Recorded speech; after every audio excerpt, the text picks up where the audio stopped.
Bonjour, alors encore une question de jury autour du rang, alors cette fois-ci plus vraiment beaucoup plus particulier à l'agrégation externe, hein, cette fois-ci, parce qu'il est question de congruence et de choses sur les corps finis.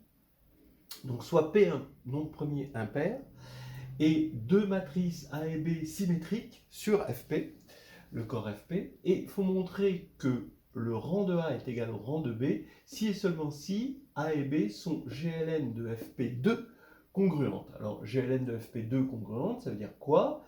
Ça veut dire, donc je vous rappelle que A et B sont deux matrices symétriques de taille n sur Fp, et il faut qu'il existe P, une matrice P dans GLN de Fp2, telle que B égale P à P transposé. Donc vraiment, là, c'est spécifique à grec externe parce que les corps finis ne sont pas au programme de l'interne. Voilà, vous pouvez vous tester dessus. Alors bon, comme d'habitude avec les invariants, puisque là, vous voyez que le rang devient un invariant de congruence modulo GLN de FP2.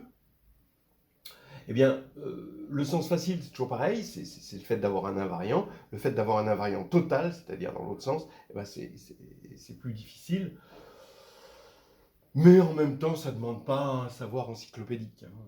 Alors allons-y. Alors déjà, voir que le rang est un invariant dans cette situation-là est assez simple, encore qu'il y a une petite finesse.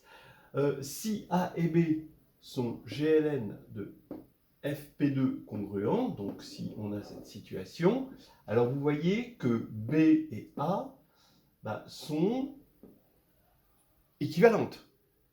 Vous remplacez P transposé par Q.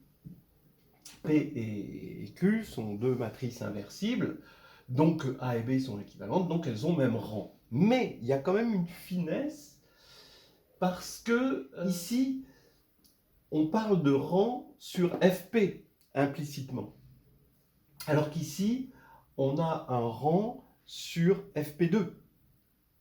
Mais il faut, je pense, rappeler que ce soit à l'écrit ou à un moment, si ça se passe à l'oral, évidemment, ça peut surgir d'une discussion du jury, ça peut être une demande du jury, de rappeler que le rang sur Fp2, c'est la même chose que le rang sur Fp.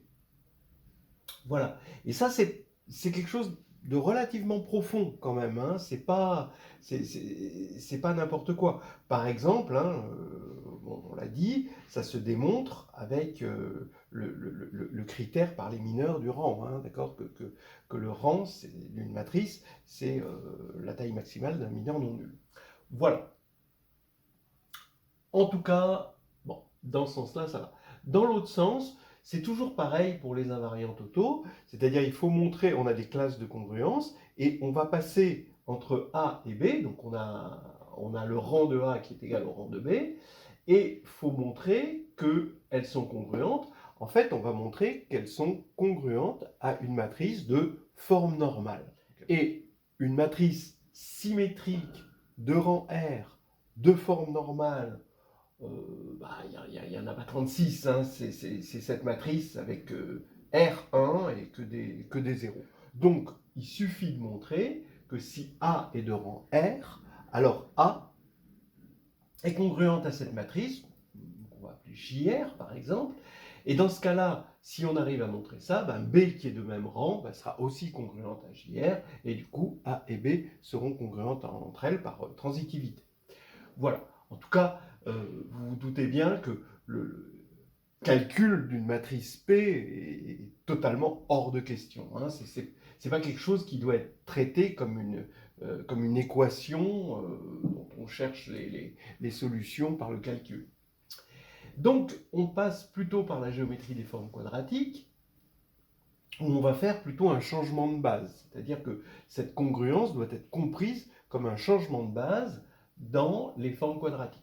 Et les changements de base, bon, on a la méthode de Gauss, parce qu'on est en caractéristiques différentes de 2. Alors regardons ce qui se passe. On va considérer une forme quadratique Q, cette fois-ci sur Fp2 puissance n, dont la matrice c'est A, dans la base canonique. Ici on a une base canonique et la matrice c'est A. Donc comme on est en caractéristiques différentes de 2, on sait qu'on a la méthode de Gauss. Et donc, dans la base canonique, hein, ici je prends un vecteur, et voilà ses coordonnées dans la base canonique, bah, Q de x1 jusqu'à xn va s'écrire somme de i égale 1 à r de ai li au carré. Alors ça, on le sait. On le sait qu'on va avoir li des formes linéaires indépendantes. Ça, c'est assuré par la méthode de Gauss. Ce qui est aussi assuré par la méthode de Gauss, c'est que le rang de Q est égal au rang de R, et c'est le nombre de formes linéaires indépendantes que l'on obtient. Donc ça, c'est dans un cours sur les formes quadratiques. Alors, ce qu'on sait de la méthode de Gauss, c'est quand on est sur un corps K de caractéristiques différentes de 2, eh bien, les coefficients qu'on a ici restent dans K. Alors, bien sûr, il faut que ce soit une caractéristique différente de 2, parce qu'il y a des divisions par 2, mais sinon, le reste, c'est que des choses autorisées dans les corps. Ce qui veut dire, étant donné que A est dans Sn de Fp, que les petits AI sont dans Fp. Voilà. Et comme ils sont dans Fp, eh bien,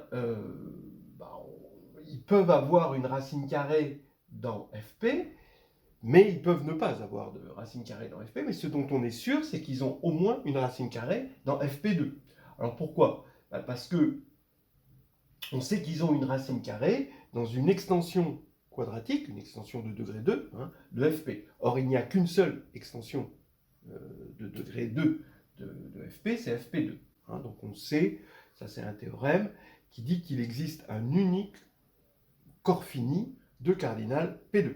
Hein, et toute extension de degré 2 est de cardinal P2, donc forcément, c'est dans Fp2. Donc les alpha-i sont tous dans Fp2. Ça, c'est une chose remarquable, vraiment intéressante, c'est que contrairement à Q, parce que dans Q, si vous voulez une racine de 2, vous allez dans Q de racine de 2. Si vous voulez une racine de 3, vous allez dans Q de racine de 3. Mais ces deux corps sont bien distincts.